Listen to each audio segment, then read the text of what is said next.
In fact ಇತ್ತೀಚಿನ ದಿನಗಳಲ್ಲಿ ನಮ್ಮ ಇಂಡಿಯಾ ಜಸ್ಟಿಸ್ ರಿಪೋರ್ಟ್ ಏನು ಬಂದಿದೆ ಅದರಲ್ಲಿ ಪೊಲೀಸ್ ಸರ್ವೀಸಸ್ ಡೆಲಿವರಿ ಸಿಸ್ಟಮ್ ಏನಿದೆ ಅದರಲ್ಲಿ ನಮ್ಮ ಕರ್ನಾಟಕ ನಂಬರ್ 1, ನಮ್ಮ ಕರ್ನಾಟಕ ಪೊಲೀಸ್ ನಂಬರ್ 1ನಲ್ಲಿದೆ.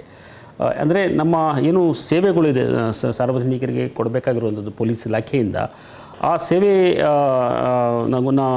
ಒಂದು ತುಲನಾ ಮಾಡಿದ್ರೆ ಬೇರೆ ರಾಜ್ಯಗಳಿಂದ ಕರ್ನಾಟಕ ರಾಜ್ಯ ನಂಬರ್ 1ನಲ್ಲಿದೆ. ಅದರ ಜೊತೆಗೆ ಅಪರಾಧಗಳ ಅಂಕಿಅಂಶಗಳು ಮತ್ತು ಇದು ಸ್ವಲ್ಪ ನೋಡಿದ್ರು ಸಹ ನಾವು ಈ ಸೌತ್ ಇಂಡಿಯನ್ ಸ್ಟೇಟ್ಸ್ ಕಂಪೇರ್ ಮಾಡಿದ್ರೆ ನಮ್ಮ ಅಪರಾಧ ಪ್ರಮಾಣ ಕಡಿಮೆ ಇದೆ. ಮತ್ತು ಆಲ್ ಇಂಡಿಯಾ ಲೆವೆಲಲ್ಲೂ ಸಹ ಪರ್ ಲ್ಯಾಕ್ ಪಾಪ್ಯುಲೇಷನ್ದು ಏನು ಕ್ರೈಮ್ ರೇಟ್ ಏನಿದೆ ಅದರ ಅಂಕಿಅಂಶಗಳಲ್ಲೂ ಸಹ ನಾವು ಸ್ವಲ್ಪ ಕಡಿಮೆನೇ ಇದ್ದೀವಿ.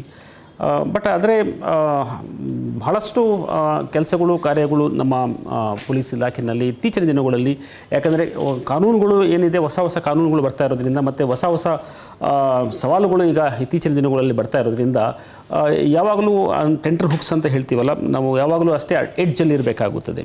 ಈಗ ಒಂದು ಉದಾಹರಣೆ ಹೇಳಬೇಕಾದ್ರೆ, ಈ ಹಿಂದೆ ಬಹಳ ಫಿಸಿಕಲ್ ಅಫೆನ್ಸಸ್ ಅಂದರೆ ದೈಹಿಕ ಅಪರಾಧಗಳು ತುಂಬ ಜಾಸ್ತಿ ಇರ್ತಾಯಿತ್ತು.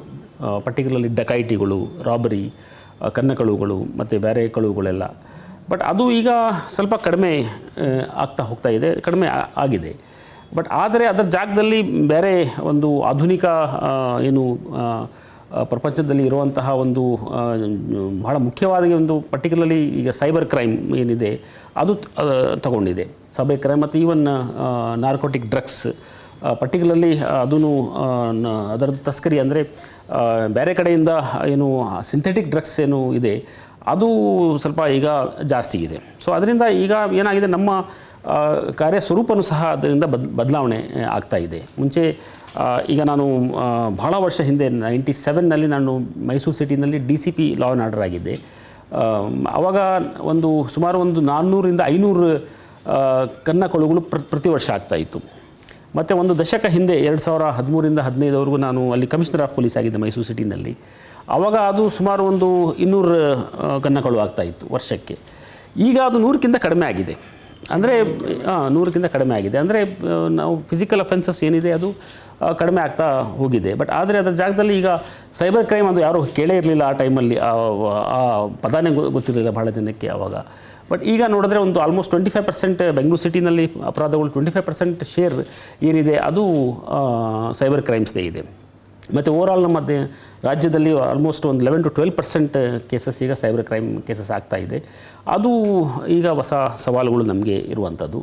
ಅದರ ಜೊತೆಗೆ ಈ ನಾರ್ಕೋಟಿಕ್ ಡ್ರಗ್ಸ್ ಏನಿದೆ ಅದೂ ಸಹ ಈಗ ಮುಂಚೆ ಏನಾಗ್ತಾಯಿತ್ತು, ಡ್ರಗ್ಸ್ ಅಂದರೆ ಇದು ಗಾಂಜಾ ಅಥವಾ ಏನು ಹೋಮ್ ಗ್ರೋನ್ ಕಲ್ಟಿವೇಟೆಡ್ ಏನು ನಾರ್ಕೋಟಿಕ್ ಸಬ್ಸ್ಟೆನ್ಸಸ್ ಇರ್ತಾಯಿತ್ತು, ಅದು ಬಗ್ಗೆ ಅದರದ್ದೇ ಜಾಸ್ತಿ ಇರ್ತಾಯಿತ್ತು. ಬಟ್ ಈಗ ಆ ಥರ ಇಲ್ಲ. ಈಗ ಹೊಸ ಅದೂ ಸಹ ಬಹಳಷ್ಟು ಹೊಸ ರೀತಿಯಲ್ಲಿ ಹೊಸ ಡ್ರಗ್ಸ್ ಈಗ ಬರ್ತಾ ಇರೋದ್ರಿಂದ, ಮತ್ತು ಸ್ಮಗ್ಲಿಂಗ್ ಅದರದ್ದು ಬೇರೆ ಬೇರೆ ದೇಶಗಳಿಂದನೂ ಬರ್ತಾ ಇದೆ. ಮತ್ತು ಅದರ ಜೊತೆಗೆ ಅದರದ್ದು ಒಂದು ಜಾಲಗಳಲ್ಲೂ ಸಹ ಬಹಳಷ್ಟು ಇದೆ. ಮತ್ತು ಅದರಿಂದ ಇನ್ಫ್ಲೂಯೆನ್ಸ್ ಆಗಿರುವಂಥ ಯುವಕರೂ ಸಹ ಸಂಖ್ಯೆನೂ ತುಂಬ ಜಾಸ್ತಿ ಇದೆ ಈಗ.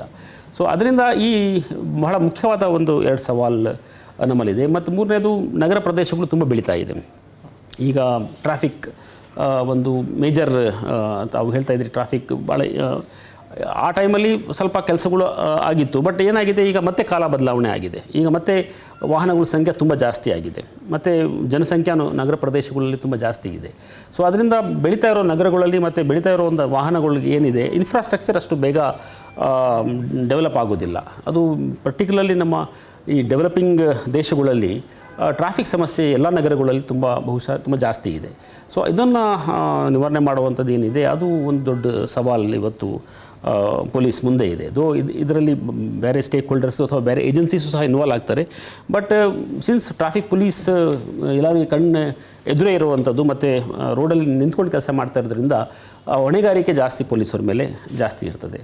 ಸೊ ಅದರಿಂದ ಈ ಇಂಪಾರ್ಟೆಂಟ್ ಸವಾಲುಗಳು ನಮಗೆ ಇವತ್ತು ನಾವು ಎದುರಿಸ್ತಾ ಇರುವಂಥದ್ದು ಪೊಲೀಸ್ ನೋಡೋದು ಹೇಳಿದ್ರೆ. ನೋ ಉತ್ಪ್ರೇಕ್ಷೆ, ನೋ ಊಹಾಪೋಹ. ತಾಜಾ ಸುದ್ದಿ ನಿಖರ ಮಾಹಿತಿಗೆ ಬ್ರೌಸ್ ಮಾಡಿ ವಿಜಯವಾಣಿ.net. QR ಕೋಡ್ ಸ್ಕ್ಯಾನ್ ಮಾಡಿ ಆಪ್ ಡೌನ್ಲೋಡ್ ಮಾಡಿಕೊಳ್ಳಿ.